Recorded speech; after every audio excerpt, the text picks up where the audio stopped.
नमस्कार दोस्तों। डीवाई चंद्रचूड़, आप नाम सुने ही होंगे। डीवाई चंद्रचूड़ यानी दुर्गेश यशवंत चंद्रचूड़, ये भारत के 50वें सीजीआई थे। सीजीआई यानी चीफ जस्टिस ऑफ इंडिया।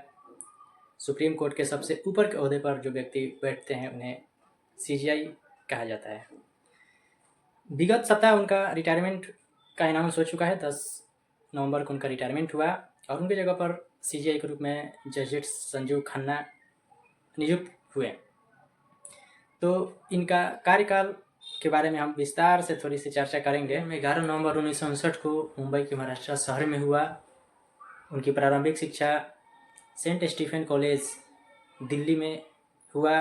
वहीं से अर्थशास्त्र में डिग्री हासिल किए और उच्च शिक्षा के लिए हार्वर्ड यूनिवर्सिटी, जो कानून के क्षेत्र में एक बेहतरीन उम्दा इंस्टीट्यूट है, वहाँ से उन्होंने एलएलएम की डिग्री हासिल किया। बेहद ही आश्चर्यचकित होंगे कि उनके पिता भी वाईबी चंद्रचूड़ भारत के 16वें मुख्य न्यायाधीश के रूप में लगभग 7 साल तक सेवाएं दी है।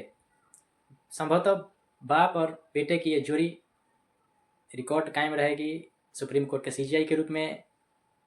होगा कभी ऐसा कि पिता और पुत्र की जोड़ी सुप्रीम कोर्ट के मुख्य न्यायाधीश आगे चलकर निकले, लेकिन अभी तो यह संभव नहीं लगता है। हालांकि दोनों का कार्यकाल देखा जाए तो एक बेहतरीन दोनों व्यक्ति का कार्यकाल रहा है।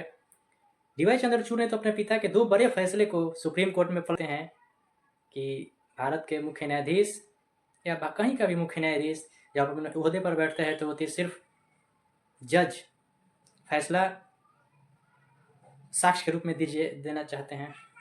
डीवाई चंद्रचूड़ के 2 साल के कार्यकाल में सीए एनआरसी आर्टिकल 370 और सबरीमाला श्री राम जन्मभूमि का उन्होंने अच्छी तरह से फैसला सुनाया है। और ये हम उम्मीद करते हैं, पूरे भारत के लोग उम्मीद करते हैं कि डीवाई चंद्रचूड़ भारत के क्षेत्र को, भारत के किसी भी क्षेत्र में हमेशा ऊपर की ओर अग्रसर करते हुए लेकर जाएं। वे भारत के एक बेहतरीन वक्ता भी थे, जज भी रहे। अब देखना ये होगा कि क्या वे भी किसी राजनीतिक पार्टी से जुड़ते हैं। उनका तो खुद का कहना है कि रिटायरमेंट के बाद या वकील, बड़े बड़े जो वकील है जैसे कपिल सिब्बल हुए, इन लोगों का एक विचारधारा किसी भी पार्टी के लिए सेम मैच करती है। तो ऐसा नहीं है। या आप एक बड़े वक्ता के रूप में, एक जज के रूप में आपने भारत की सेवाएं दी है, तो ऐसा ना हो कि आप किसी पार्टी में जाकर सम्मिलित हो जाए और एक ही विचारधारा में बहते रहें।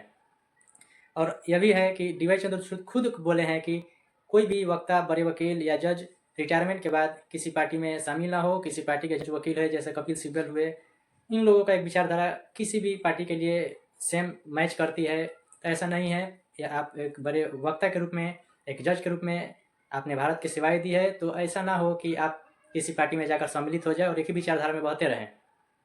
और यह भी है कि डीवाई चंद्रचूड़ खुद बोले हैं कि कोई भी वक्ता, बड़े वकील या जज रिटायरमेंट के बाद किसी पार्टी में शामिल ना हो, किसी पार्टी का झंडा ना उठाए।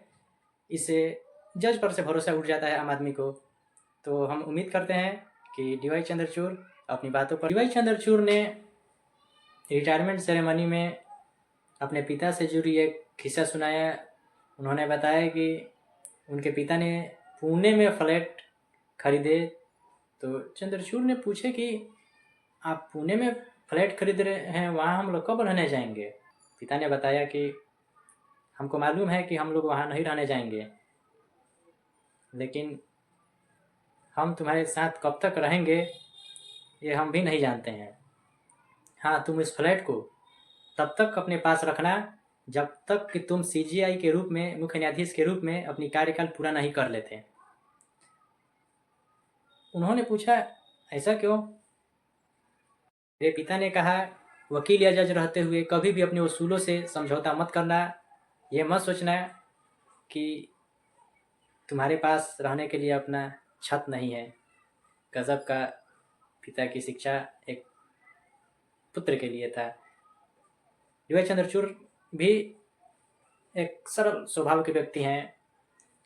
उनका यंग स्टाइल काफ़ी चर्चा में है, विदेशों में भी चर्चा में था। संजीव खन्ना जब ऑस्ट्रेलिया दौरे पर गए थे तो उनके पास कई व्यक्ति यार बोले कि डीवाई चंद्रचूड़ का लुक, यंग लुक का राज क्या है। ये लुक काफ़ी 68 साल के डीवाई चंद्रचूड़ हैं और देखने में लगते हैं 45 या 50 के होंगे। तो ऐसे व्यक्ति को धन्यवाद करता हूँ। हम लोग धन्यवाद करते हैं।